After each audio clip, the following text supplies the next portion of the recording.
Bocah ini sangat bodoh, tapi hidupnya sangat hoki. Di sekolah, ia lari karena dibully. Tapi, karena larinya terlalu cepat, ia direkrut jadi pemain rugby. Lalu jadi mahasiswa fakultas olahraga. Dengan mudah, ia masuk ke timnas. Saat dewasa, ia ikut perang Vietnam. Dan kebetulan jadi pahlawan nasional. Bahkan, presiden sendiri yang memberinya penghargaan. Saat coba-coba main pingpong, ia menjadi atlet nasional. Bahkan cuma bilang, shit happens saja. Kata-katanya jadi tren. Bekas lap wajahnya jadi motif kaos terlaris di Amerika. Ia berinvestasi di toko buah. Lalu baru tahu kalau itu perusahaan elektronik Apple. Namanya Gum. Karena waktu kecil bungkuk. Kakinya dipasangi penyangga. Saat bungkuknya sembuh, giliran kakinya yang bengkok. Ibunya bilang, jangan sampai orang bilang, mereka lebih kuat darimu. Kamu sama seperti mereka. Tapi, Gum berbeda dari orang lain. IQ-nya hanya 75.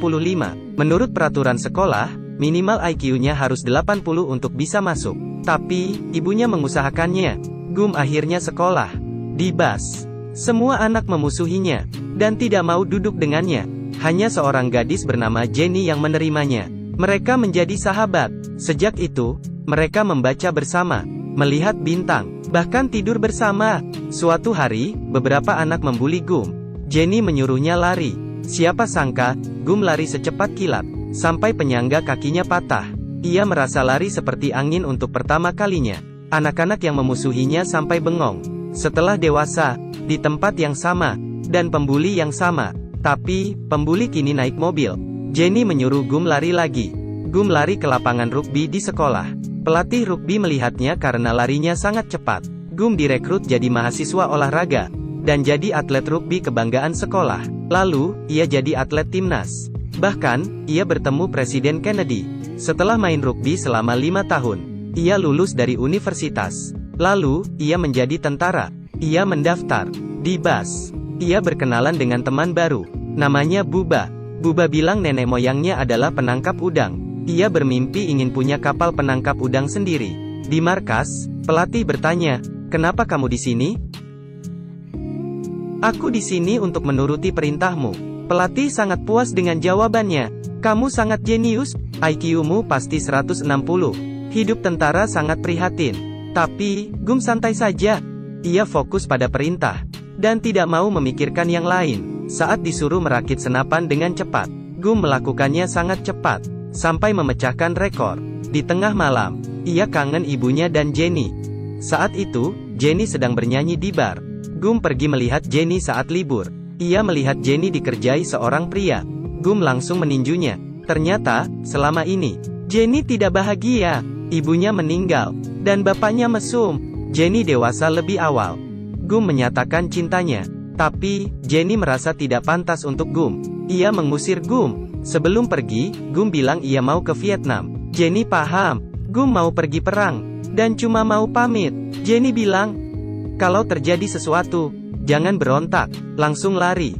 Sejauh mungkin. Apa kamu dengar? Gum mengangguk. Aku tahu. Setelah liburan, Gum dan Buba dikirim ke perang Vietnam. Pria tampan ini adalah atasan mereka. Ia adalah prajurit hebat.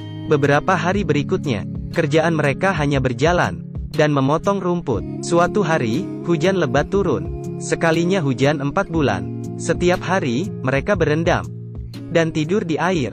Malamnya, Gum dan Buba mengobrol tentang cita-cita mereka setelah pensiun. Kalau Gum bosan, Buba mengajaknya menangkap udang bersama dan menjadi kaya bersama. Akhirnya, hujan berhenti. Belum sempat senang, musuh menjatuhkan bom. Ledakannya sangat besar. Mereka tidak sempat merespon. Teman-temannya menyuruh Gum lari. Ia teringat pesan Jenny, lalu lari tunggang langgang. Gum berhasil menghindar, tapi ia sadar Buba tak mengikutinya. Gum balik lagi. Karena aksinya ini, Gum mendapat gelar tentara kehormatan, yang hanya ada 4 di Amerika. Saat mencari Buba, ia juga menyelamatkan temannya. Gum bola-balik, dan menyelamatkan beberapa jiwa, termasuk atasannya dan Buba. Tapi, Buba tewas karena terluka parah. Sebelum mati, Buba bilang, aku mau pulang. Gum hanya terluka ringan. Selama di rumah sakit, ia belajar main pingpong. Temannya bilang, tidak peduli apapun, tujukan pandanganmu pada bola. Keistimewaan Gum adalah, saat melakukan sesuatu, ia fokus dan tidak memikirkan hal lain. Saat lari ia fokus lari, saat merakit ia merakit, saat main pingpong, ia fokus ke bola. Tekniknya makin jago. Gum menghibur tentara yang terluka dengan permainannya. Akhirnya, ia bertanding mewakili Amerika di Liga Persahabatan melawan Tiongkok. Ia juga mengikuti beragam pertandingan internasional. Sejak itu, Amerika dan Tiongkok resmi menjalin hubungan diplomatik. Gum jadi terkenal. Bahkan, Nixon mengundangnya ke Istana Negara. Gum diinapkan di Hotel Watergate. Malamnya, Gum melihat di kamar seberang ada orang yang terus memakai senter. Gum menelepon resepsionis dan bilang di seberang mati listrik. Tolong dibetulkan dulu. Ternyata, Gum melihat kriminal di skandal Watergate.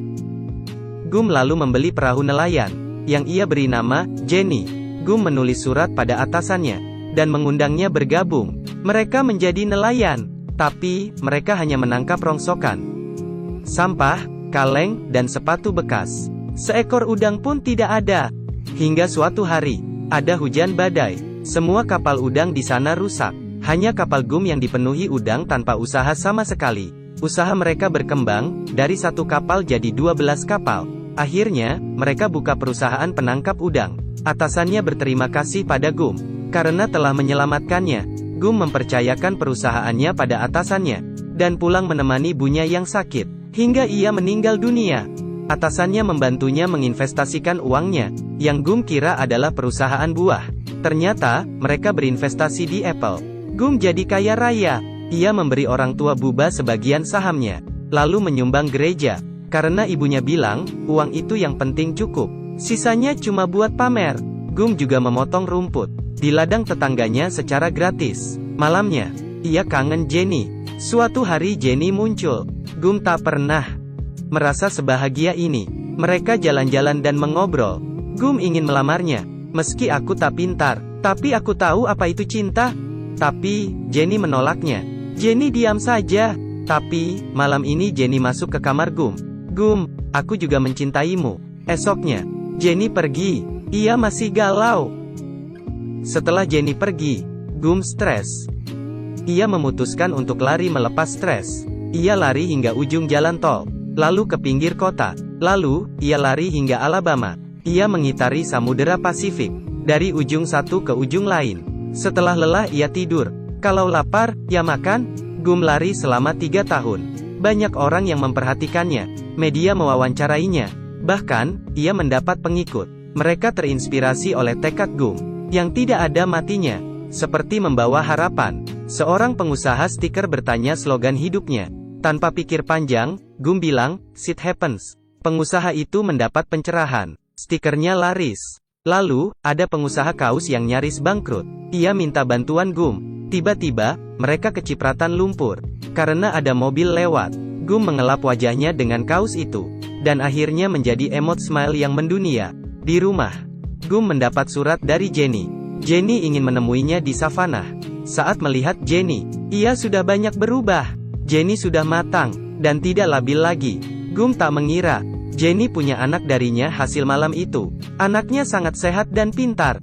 Gum membawanya pulang, dan akhirnya mereka menikah. Seperti Gum, pikirannya sederhana, hanya terus maju, fokus pada pekerjaan sekarang, dan mencintai sepenuh hati. Sisanya serahkan pada nasib.